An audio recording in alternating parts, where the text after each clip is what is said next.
अस्सलाम वालेकुम। उम्मीद है आप सब खैरियत से होंगे। अच्छा, तो आज इस वीडियो में हम जिस टॉपिक के बारे में बात करने जा रहे हैं वो ये है कि आपने एनएमडी कैट 2022 के लिए जो स्टडी मेथडोलॉजी है वो क्या अपनानी है। अच्छा, तो पिछली प्रीवियस वीडियोस में मैंने आपको बता दिया था कि आपने एमडी कैट 2022 के जो यकीनन 2 से 3 महीनों में कंडक्ट हो जाएगा, उसकी आपने जो प्रिपरेशन है वो कैसे करनी है। फॉर एग्जांपल आपने अपना जो टाइम टेबल है वो कैसे सेट करना है और आपने कौन सा स्टडी मटेरियल यूज़ करना है, इन तमाम बातों के बारे में मैं पहले ही एक्सप्लेन कर चुका हूँ। तो ये जो वीडियो हमारी होने जा रही है ये बेसिकली स्टडी मेथडोलॉजी पे होने जा रही है और ये बहुत ही इंपॉर्टेंट वीडियो बनेगी आपके लोगों के लिए, क्योंकि इसके अंदर मैं बेसिकली आपको बताऊंगा कि बहुत से स्टूडेंट्स होते हैं जो कि अपना टाइम वेस्ट करते हैं स्टडी को लेकर, मतलब वो उनको यूज़लेस चीज़ें पढ़ने लग जाते हैं और जिसकी वजह से उनका टाइम बहुत ज़्यादा वेस्ट होता है। तो पहले आपको बताऊँगा कि आपने कौन कौन सी चीज़ें हैं जो कि करनी है और कौन कौन सी चीज़ें हैं जिनको आपने सच नहीं करना। तो अगर हम लोग आपको मैं बताऊं तो हम लोग पहले सब्जेक्ट्स को डिवाइड कर लेते हैं। फॉर एग्जांपल मैं सबसे पहले आपको बायोलॉजी का बताता हूँ। तो बायोलॉजी के अंदर इस तरह नहीं होता कि आपने उस तरह फिज़िक्स को जिस तरह टाइम दे रहे हैं या फिज़िक्स की जिस तरह आप उसको प्रैक्टिस कर रहे हैं एमसीक्यूज़ की, एज सच बायोलॉजी के अंदर उस तरह से एमसीक्यूज़ की प्रैक्टिस नहीं करनी होती। फॉर एग्जांपल आप जो फिज़िक्स के न्यूमेरिकल्स जो होते हैं एमसीक्यूज़ होते हैं उनको आप लिख लिख कर सॉल्व कर रहे होते हैं। तो बायोलॉजी के अंदर एज सच इस तरह करने की ज़रूरत नहीं होती। तो इस तरह की मैं आपको कुछ बातें बताऊंगा। तो स्टार्ट करते हैं। सबसे पहले बायोलॉजी। अब जो बायोलॉजी है इसके अंदर बेसिकली आपके पास फर्स्ट ईयर और सेकेंड ईयर दोनों के अंदर ही कुछ टॉपिक्स ऐसे होते हैं जो कि पीएमसी लाजमन सेलेक्ट करती है और उनके कंसेप्ट भी आपको अच्छे होते हैं, और कुछ ऐसे टॉपिक्स होते हैं जिनको आपको थोड़े बहुत कन्फ्यूजन होती है। फॉर एग्जांपल आप जिस तरह आपके एफएससी के बायोलॉजी सेकंड पार्ट के अंदर जो आपका चैप्टर नंबर 22 है इनहेरिटेंस का, उसके अंदर बहुत से बच्चों को कन्फ्यूजन होती है। इसी तरह जो अब तो पीएमसी चैप्टर नंबर 18 जो कि इंतहाई आसान सब्जेक्ट लगता है इन बच्चों को, जो चैप्टर लगता है उसी को पीएमसी ने इतना टफ करके देते हैं, उसके अंदर से क्वेश्चन के बच्चे समझते हैं कि ये हम लोगों को तैयार ही नहीं था। ठीक है, तो बायोलॉजी की प्रिपरेशन करने के लिए सबसे पहले तो आपके बायोलॉ में कंसेप्ट्स क्लियर होने चाहिए। ठीक है, बायोलॉजी के अंदर कंसेप्ट्स आपके बहुत ज़्यादा मैटर करते हैं। एक मतलब आपने अपना कंसेप्ट क्लियर कर लिया, ठीक है, तो कंसेप्ट क्लियर करने के बाद जो चीज़ आपने पहले करनी है वो ये है कि जो टॉपिक्स आपको सही तरह क्लियर नहीं है, यानी जिनके आपको कंसेप्ट सही तरह क्लियर नहीं है, कोशिश करें कि आप उनकी खुद से पहले उनके कंसेप्ट क्लियर करें। ठीक है, आपने उनके कंसेप्ट क्लियर कर लिए, तकरीबन आपको तमाम बुक का कंसेप्ट यानी जितना भी सिलेबस आपको दिया गया है उसका कंसेप्ट क्लियर हो चुका है। फिर आपने क्या करना है कि जो आपके पास आप किसी भी बुक से एमसीक्यूज़ की प्रैक्टिस कर सकते हैं। ज़रूरी नहीं है, मैं आपको कोई भी रेफरेंस बुक नहीं कह रहा, आप किसी भी बुक से प्रैक्टिस कर सकते हैं। ठीक है, तकरीबन तमाम बुक्स के अंदर ही बेहतर एमसीक्यूज़ दिए गए हैं।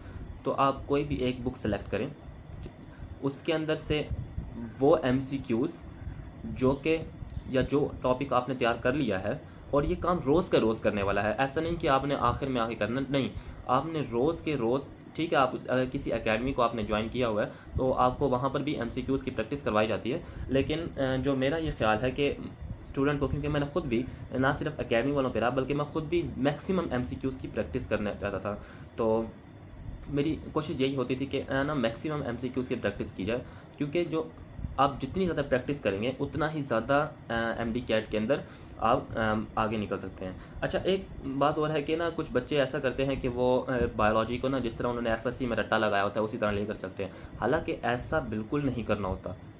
बायोलॉजी के अंदर आपके पास अगर पूरा एक सफ़ा लिखा हुआ है ना, तो उसके अंदर सिर्फ 3 से 4 बातें ऐसी होंगी जो कि काम की होंगी, ये बात कंफर्म है। और उन्हीं 4 बातों को ही आपने या तो उन्हें अंडरलाइन कर लें, ठीक है, या उन्हें अलग से नोट्स पर उतार लें। ठीक है, मैंने भी अपने नोट्स बनाए थे, तो वहाँ पर मैंने दरअसल अकेडमी भी ज्वाइन की थी, मैं उस अकेडमी का नाम तो नहीं लेता। तो उसके अंदर फिर उन्होंने क्या किया था कि वो नोट्स वगैरह बनवा रहे थे, तो मैं साथ साथ बनाता गया था, जो कि मेरे लिए आखिर में जाए काफ़ी हेल्पफुल भी हुए थे। अच्छा, तो बेसिकली आपने जब एक मरतबा नोट्स बना लिए, एक पेज में से 3-4 बातें काम की हैं, उनको आपने अलग कर लेना है। ठीक है, फिर ऐसा नहीं हो सकता, क्योंकि आपके पास आखिरी टाइम में इतना टाइम नहीं होता कि आप 2 सालों की बुक्स को एक दिन के अंदर पूरा रिवाइज़ कर लें और उसकी भी तमाम की तमाम चीज़ें रिवाइज़ कर लें, ऐसा नहीं हो सकता। ठीक है, तो आपने लॉजिकली रहना है। लॉजिकली बात क्या बनती है कि आपने जो भी मेन बात होगी किसी भी पेज के अंदर वो आपने अलग कर लेनी है, ठीक है। एक तो ये बात। दूसरी बात ये है कि इसके अंदर क्रैमिंग नहीं करनी। एक एक लाइन को रट्टा लगाने का फ़ायदा ही नहीं है, क्योंकि पीएमसी ने जो सवाल बनाने हैं वो उन लोगों ने उस किताब से तो बनाना ही नहीं है ना, सीधी सी बात है। उन लोगों ने उसको थोड़ा चेंज कर देना है, या तो उन लोगों ने ये किसी और बुक से बना लेने हैं, जैसे फेडरल वगैरह की बुक है। अगर पीएमसी लेती है पेपर, ठीक है, अगर पीएमसी पेपर लेगी तो ज़्यादातर वो इस तरह ही करते हैं कि वो फेडरल बुक वगैरह, फेडरल बोर्ड वगैरह की बुक से देते हैं जो बायोलॉजी के एमसीक्यूज होते हैं। तो मेरे तो काफ़ी ज़्यादा बायोलॉजी के फेडरल बोर्ड से ही आए थे, तो इस वजह से मेरे 10 मार्क्स भी कटे थे बायोलॉजी में। तो बेसिकली हम बात कर रहे थे कि आपने जो भी आपका एक जो भी टॉपिक आप तैयार कर रहे होते हैं उसके अंदर से मेन बातें आपने सर्च करनी है, फिर उनको अलहदा कर लेना, ठीक है। और एक एक लफ्ज़ को रट्टा नहीं लगाना बिल्कुल भी। जो आपके एमडी कैट है इसके रट्टा लगाना इंतहाई बेवकूफ़ी है। रट्टे वाली कोई चीज़ नहीं है, एक भी चीज़ को आपने रट्टा नहीं लगाना। तमाम बातें आपने बार बार उससे रिवाइज़ करनी है, ठीक है। ऐसा नहीं करना कि एक ही चीज़ को एक ही मरतबा रट्टा लगा लो, नहीं, ऐसा नहीं। हर एक बात को बार बार रिपीट करेंगे, जितनी मतलब आप रिपीट करेंगे उतनी ज़्यादा आपकी बेहतर तैयारी हो जाएगी, ठीक है। तो अच्छा, ये तो था कि आपने स्टडी कैसे करना। फिर उसके बाद आज जब आप प्रैक्टिस करने लगेंगे एमसीक्यूज़ को, तो आप क्या करते हैं कि अच्छा, कुछ स्टूडेंट्स ऐसे होते हैं कि वो ना एक टॉपिक को कर रहे होते हैं, फिर उसके बाद उसके अंदर से एक एक एमसीक्यू को देखते हैं, फिर उस एक एक एमसीक्यू को बार बार पीछे जा रहे होते हैं, कभी आगे जाते हैं कभी पीछे आते हैं, मतलब पेज को टर्न ओवर करते रहते हैं, जिसकी वजह से उनका बहुत सारा टाइम वेस्ट होता। तो मैं क्या किया करता था कि एक शीट लिया करता था और जितने भी उनके साथ नंबर डाल देता था, 1 से लेकर फॉर एग्जांपल 50 तक होते थे एमसीक्यूज़, तो नंबर डाल देना। उसके बाद फिर उनके जो भी ऑप्शन होते थे उनके ऊपर मैं साथ साथ लिख नोट करता जाता था। फॉर एग्जांपल 1 का ऑप्शन ए है, 2 का ऑप्शन सी है, तीसरे का ऑप्शन फिर ए है, ठीक है। तो इस तरह 1 से लेकर 50 तक मैं कवर कर लेता और फिर आखिर में जाकर देखता कि मेरे कितने ठीक हैं, और फिर उसके बाद उनमें से कोई भी इन सर्कल कर लेता। तो ये मैं आपको बता रहा हूँ कि आपने टाइम मैनेजमेंट कैसे करनी है, ठीक है, क्योंकि आप जितना ज़्यादा मैक्सिमम टाइम सेव करेंगे अपना, उतना ही ज़्यादा आपके लिए बेहतर है। अच्छा, तो ये चीज़ क्लियर हो गई। बायोलॉजी मेरे नज़दीक ना, अगर आप फेडरल की बुक, अगर पीएमसी लेती है पेपर, फेडरल की बुक अगर आप थोड़ा बहुत देख लें तो तकरीबन आपकी जो बायोलॉजी है वो कवर हो जाएगी। इसके बाद और बायोलॉजी एज सच कोई इतना बड़ा इशू भी नहीं है, क्योंकि इसके अंदर सिंपल आपको वो मतलब इतना ज़्यादा घुमा फिरा कर नहीं देता, सीधी सीधी इन्फॉर्मेशन देते हैं, खासतौर पर पीएमसी वाले। वो इस तरह से बच्चों को टफ़ लगती है, हालांकि वो टफ़ होती नहीं है, बस उन्होंने ना वो उसे रीड नहीं किया होता। फॉर एग्जाम्पल उन्होंने अगर फेडरल की बुक से दे दिया और उसने फेडरल की बुक रीड नहीं किया, वो टॉपिक रीड नहीं किया, तो उसको ऐसे लगेगा जैसे ये मतलब कि बहुत टफ़ किस्म का पेपर बनाया गया है। तो ऐसा आप लोगों ने ऐसा नहीं करना।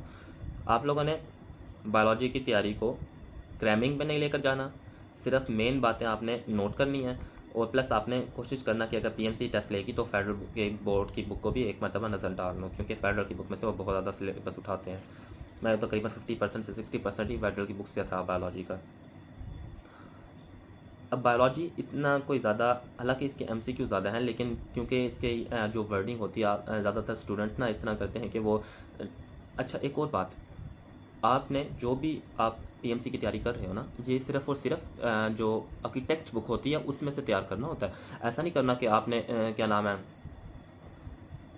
की बुक्स उठा लो या कोई मॉडल पेपर्स वगैरह उठा लो या पीएमसी के पास पेपर्स वगैरह उठा लो, तो ऐसा आपने नहीं करना, ठीक है। आपने सिर्फ और सिर्फ टेक्स्ट बुक को फॉलो करना है, क्योंकि इसलिए जो आपका टेस्ट बनता है वो सिर्फ टेक्स्ट बुक में से ही बनता है, किसी भी की बुक वगैरह से नहीं बनता। और बायोलॉजी में ज़्यादातर इसी तरह ही होता है कि स्टूडेंट्स ना जो टेक्स्ट बुक होती है उसी को रेफरेंस बनाकर उसी के अंदर से क्रैमिंग करते हैं, और इस वजह से उनको बायोलॉजी की प्रिपरेशन के लिए, एमडी कैट के लिए इतनी कोई ख़ास दिक्कत नहीं पेश आती। हाँ, जो स्टूडेंट्स, मैं उनको बता रहा हूँ, जो स्टूडेंट्स की बुक को यूज़ करते हैं एफएससी में बायोलॉजी के लिए, तो उनको लाजमन एक मरतबा ना वो तकरीबन अपनी तमाम की तमाम फर्स्ट ईयर की, सेकंड ईयर की बायोलॉजी की बुक को रीड दें, जो भी टॉपिक्स उनको दिए गए हैं पीएमसी के सिलेबस में, उनके एक एक लाइन को रीड दें, क्योंकि आपको ऐसा लग रहा था जैसे ये लाइन कोई ऐसा इंपॉर्टेंट नहीं है, हालांकि उस लाइन के अंदर पूरा एक एमसीक्यू, बल्कि कभी कभार तो 3-4 एमसीक्यूज़ बन रहे होते हैं, ठीक है। तो आपने उस लाइन को भी इग्नोर नहीं करना, हत्ता कि एक वर्ड को भी आपने इग्नोर नहीं करना, ठीक है। बायोलॉजी की एक प्रिपरेशन हो गई हमारी तकरीबन। अब हम आते हैं फ़िज़िक्स के ऊपर, बल्कि मैं पहले केमिस्ट्री का बता दूं, क्योंकि फ़िज़िक्स ना थोड़ी बहुत कॉम्प्लिकेटेड है। अब केमिस्ट्री के अंदर कुछ ऐसा होता है कि मेरे साथ तो ऐसा हुआ था कि उन्होंने जो आपका सेकेंड ईयर का चैप्टर नंबर 14 है बायोमोलिक्यूल्स वाला, उसके अंदर उन्होंने कुछ चंद एक टॉपिक्स बताए थे, जबकि मेरे टेस्ट के अंदर सारा का सारा टेस्ट ही तकरीबन मुझे ऐसा लगा था उसी में से आया हुआ था। तो आपने फिर इसके अंदर मैं तो यही कहूँगा कि आप पीएमसी के सिलेबस को एज सच इंपॉर्टेंस ना दें, क्योंकि वो कहीं से भी उठा सकते हैं टेस्ट, इनका कोई ख़ास सिलेबस नहीं होता। अब अगर तैयारी की तरह मतलब स्टडी मेथड की तरफ आएँ तो केमिस्ट्री का भी आपने इस तरह ही करना है कि जो फर्स्ट ईयर की टेक्स्ट बुक है आपने एक तो उसे फॉलो करना है, ठीक है। इसके अलावा सेकेंड ईयर की टेक्स्ट बुक को भी आपने फॉलो करना है। और जो है ना केमिस्ट्री का पीएमसी का सिलेबस, जो पीएमसी का टेस्ट आता है वो ज़्यादातर पंजाब बोर्ड के बुक से ही आता है, क्योंकि मैं तो पंजाब बोर्ड की बुक से ही आया था।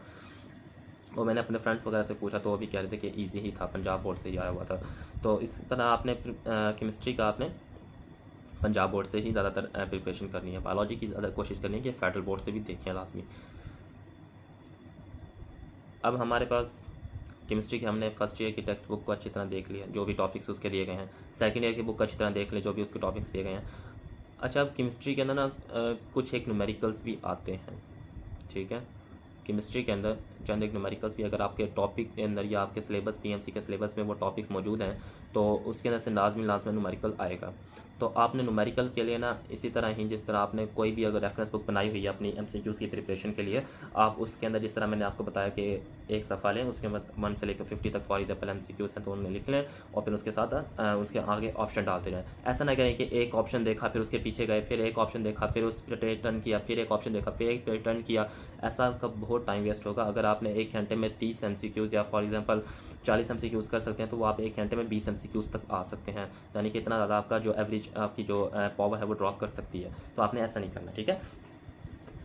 हम लोगों ने केमिस्ट्री की बात कर रहे हैं तो फर्स्ट ईयर की बुक हमारी हो गई टेक्स्ट बुक, सेकेंड ईयर की टेक्स्ट बुक हमारी हो गई, ठीक है। तो इसके अलावा ना पीएमसी के लिए कुछ टॉपिक्स बहुत ज़्यादा मतलब कि इम्पोर्टेंट शामिल होते हैं। फॉर एग्जांपल जो चैप्टर नंबर 6 है I think second year biology second year chemistry का ना, जिसके अंदर उन लोगों ने लाइकेंट वगैरह और उसके अंदर कोऑर्डिनेशन नंबर वगैरह और कोऑर्डिनेट वगैरह के तकरीबन डिटेल दी गई है, ठीक है। तो इस तरह के टॉपिक्स को ना आपने कोशिश करनी है कि ना सिर्फ आप टेक्स्ट बुक से देखें बल्कि कुछ रेफरेंस बुक्स भी इस्तेमाल करें, या आप फॉर एग्जांपल यूट्यूब पे कोई ना कोई वीडियो देख लें उसकी, ताकि कुछ जो अहम बातें हैं या कोई एक्स्ट्रा इन्फॉर्मेशन है, एडिशनल इन्फॉर्मेशन, वो भी आपको इस बारे में पता होनी चाहिए।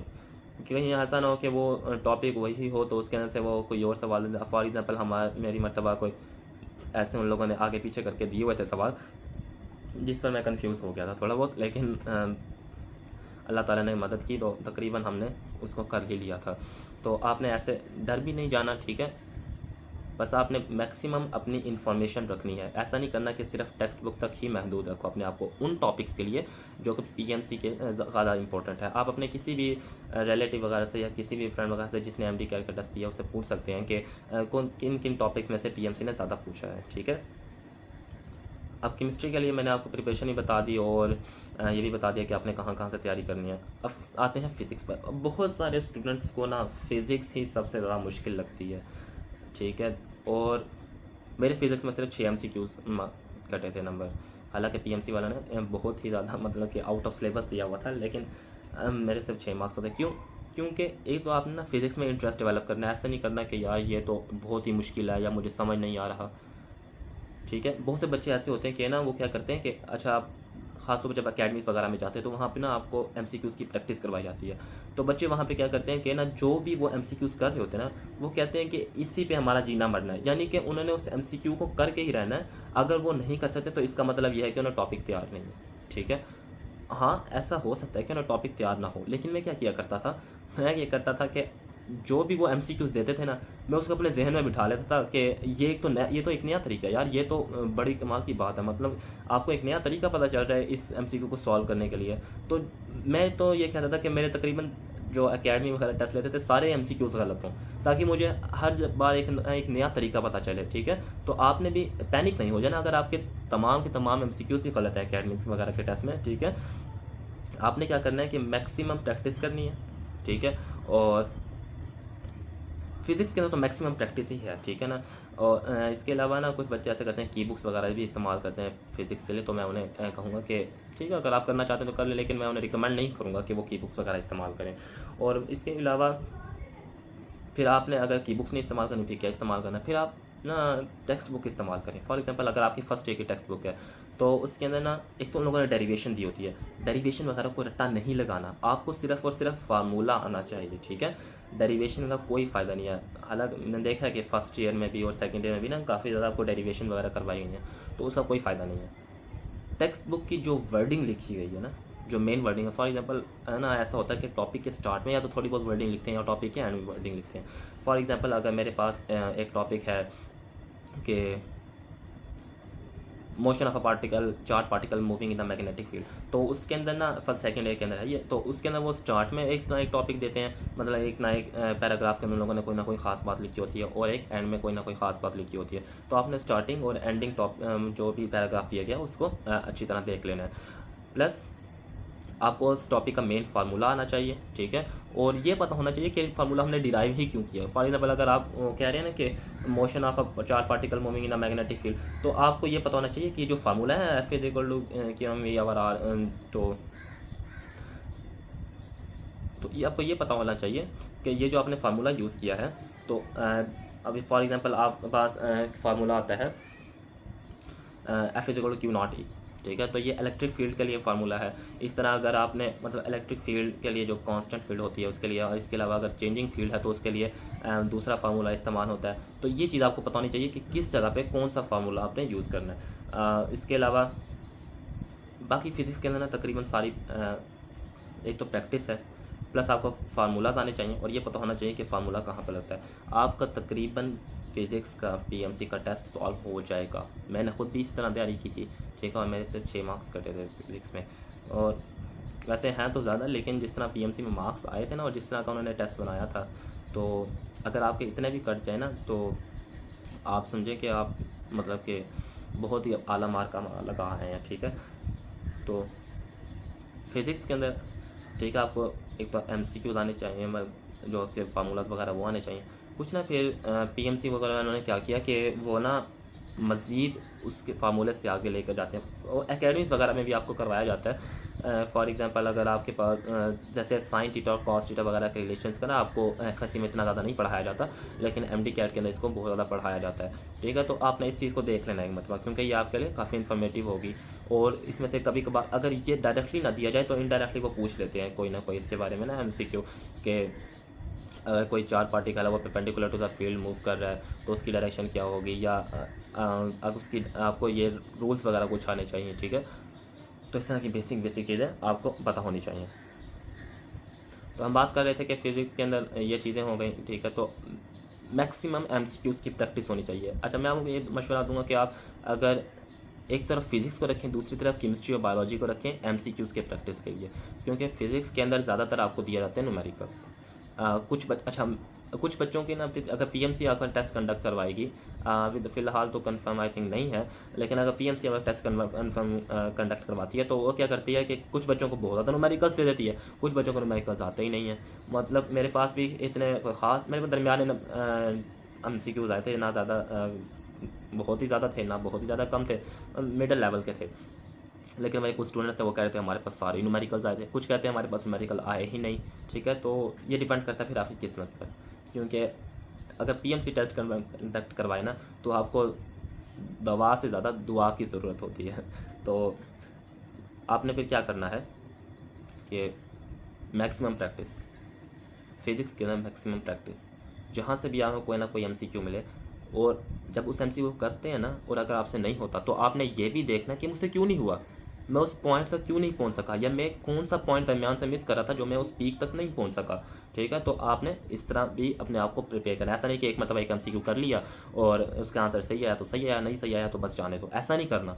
जो भी MCQ आप करेंगे उसका आंसर अगर सही नहीं आया तो आपने उसे दोबारा लाजमन उसकी जो लॉजिक है उसको हमेशा याद रखना है, ठीक है। क्योंकि बाज़ औक़ात ऐसा ही होता है कि बहुत से MCQs आए होते हैं। अब मेरे मतलब अभी 2-3 MCQ ऐसे थे जो हमने अकेडमीज़ वगैरह में प्रैक्टिस किए थे और वो आए हुए थे, ठीक है। तो मैं ये नहीं कहता कि बिल्कुल ही आप अकेडमीज़ ना जाएँ, कुछ फ़ायदा हो जाता है। एक तो आप ये देखते हो ना कि आस-पास लड़के पढ़ रहे हैं तो आपका भी पढ़ने का दिल करता है, प्लस ये कि आप मैक्सिमम अपना टाइम देते हो स्टडीज़ को, ठीक है। कुछ नुकसानात भी हैं, कुछ फ़ायदे भी हैं, तो मैं किसी को भी रिकमेंड नहीं करता कोई भी अकेडमी, मैं उन्हें बस फ़ायदे और नुकसानात बता देता हूँ कि आपके पास ये फ़ायदे हैं अकेडमी ज्वाइन करने का, ये नुकसान है, आपकी मर्ज़ी है, आप उसे ज्वाइन करना चाहते हो या नहीं ज्वाइन करना चाहते, ठीक है। अच्छा, अब हमने इन तीनों सब्जेक्ट को देख लिया। एक चीज़ आती है इंग्लिश। तो इंग्लिश के अंदर ना आपके पास अगर पीएमसी कंडक्ट करवाएगी टेस्ट, तो या तो इंतहाई आसान होंगे एमसीक्यूज़ या फिर इंतहाई मुश्किल होंगे। ऐसा नहीं होगा कि मिडिल लेवल के होंगे। तो आपने क्या करना है कि इंतहाई आसान तो आपको आने चाहिए ना, ठीक है। और इसके बाद इंतहाई मुश्किल को आप ऐसा कर सकते हो कि कोई ना कोई आप तुक्का लगा सकते हो, या फिर आप ऐसा कर लें कि उसको थोड़ा बहुत प्रैक्टिस कर लें, जो आपने आपके पास टाइम होगा। मतलब इंग्लिश को भी ना आपने थोड़ा बहुत टाइम देना है। और बहुत सी ऐसी अच्छी अच्छी किताबें आई हुई हैं मार्केट के अंदर अवेलेबल हैं, जिनके अंदर काफ़ी ज़्यादा इंग्लिश को डिटेल से बयान किया गया। मतलब कि आपके पास बहुत से parts of speech, parts of grammar वगैरह को उन लोगों ने काफ़ी डिटेल से बताया गया है कि आपने यहाँ पर कौन सा पढ़ा, और आपने एफएससी वगैरह में मेरी तकरीबन ये चीज़ें पढ़ी होंगी, ठीक है। और बहुत से टीचर्स ऐसे होते हैं जो काफ़ी बातें एफएससी वगैरह में ही कवर करवा देते हैं, तो फिर उन स्टूडेंट्स को जाके आगे प्रॉब्लम नहीं होती। तो इंग्लिश पे आगे कवर हो गई। लॉजिकल रीजनिंग के लिए मैं आपको एक अलहदा से वीडियो बना कर दूंगा, जिसके अंदर आपको अगर पीएमसी कंडक्ट करवाती है कि लॉजिकल रीजनिंग में आपने बेसिकली किस तरह चलना है और आपने किस तरह सॉल्व करना है लॉजिकल रीजनिंग को। और मैं आपको कुछ एमसीक्यूज करवा भी दूंगा लॉजिकल रीजनिंग में, ठीक है। अब बाज़ बच्चे ऐसा करते हैं कि वो जब भी वो प्रिपरेशन करने लगते हैं ना, तो या तो वो क्रैमिंग शुरू कर देते हैं या फिर वो बहुत ज़्यादा टाइम वेस्ट करते हैं। मतलब अब जिस तरह टाइम वेस्ट इस लिहाज से करते हैं कि वो खेलते वगैरह तो इतना कोई ख़ास नहीं है। हर किसी को अपने फ्यूचर की प्रॉब्लम होती है, या उसे उसके बारे में सोच रहा होता है।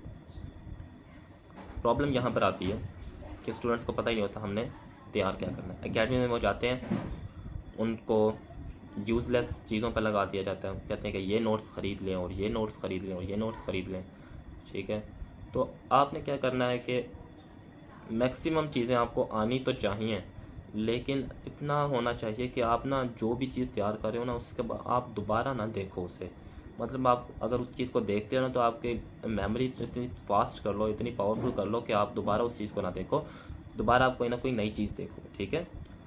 हाँ, अगर टाइम बच जाता है आखिर में तो उस चीज़ को दोबारा देख लो, या अगर आप स्टार्टिंग में ही अपनी तैयारी परफेक्टली स्टार्ट कर देते हो, तो फिर ऐसा करो कि तमाम के तमाम नोट्स एक ही मरतबा ले लो। ऐसा ना करो कि आखिरी महीने में लो, शुरू में ही सारे के सारे नोट्स ले लो, जो जो उनके अंदर ख़ास बातें उन्हें अलहदा कर लो, और फिर ऐसा कर लो, आगे उनको फिर यूज़ कर लो।